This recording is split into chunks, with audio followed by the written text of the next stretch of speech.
The White House has announced a new military aid package for Ukraine. There is a very strong international coalition behind Ukraine. And if Putin thinks he can outlast us, he's wrong. He's wrong. And so we will have another package of aid for Ukraine soon to signal our continued support for the brave people of Ukraine. And so that's our message. Karine Jean-Pierre, White House press secretary, from a statement at the press briefing.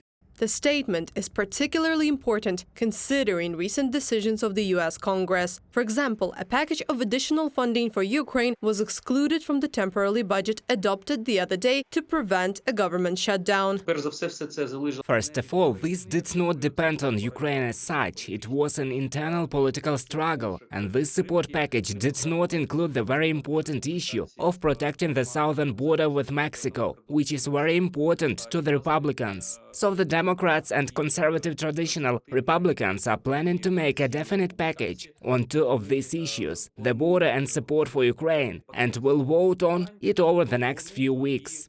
However, this does not mean that support for Kyiv will be put on pause until a new decision is made. The United States government has the ability to continue to provide Ukraine with military assistance. The Pentagon is authorized to use about $5.5 million from the U.S. budget for weapons and equipment from existing stockpiles, as well as to fund tasks such as training of Ukrainian military. The Kremlin will use propaganda, pro-Russian political parties, and the spread of conspiracy theories to try to change Western countries' policies towards Kyiv, the New York Times reported.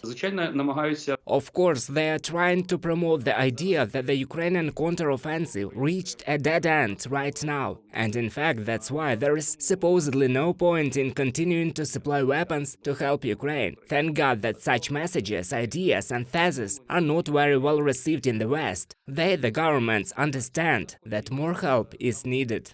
Members of the international coalition are adopting strategies for medium and long-term support for Kyiv. For example, the head of the European diplomacy, Josep Borrell, said that by the end of the year, the EU will decide on providing Ukraine with €5 billion annually until 2027.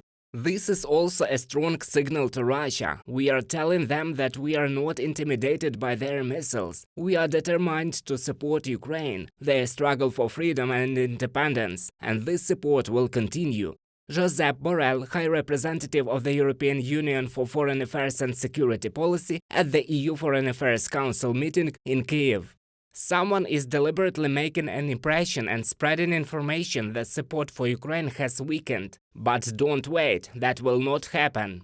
The Finnish government has announced a new 19th package of military aid for Ukraine. The size of a tranche is €94 million. According to the country's foreign minister Elina Valtonen, support for Ukraine is a common defense struggle for a European way of life and values. That is why it will continue as long as necessary. Reported by Anastasia Tarnavska, Vasyl Panasiuk, UATV News.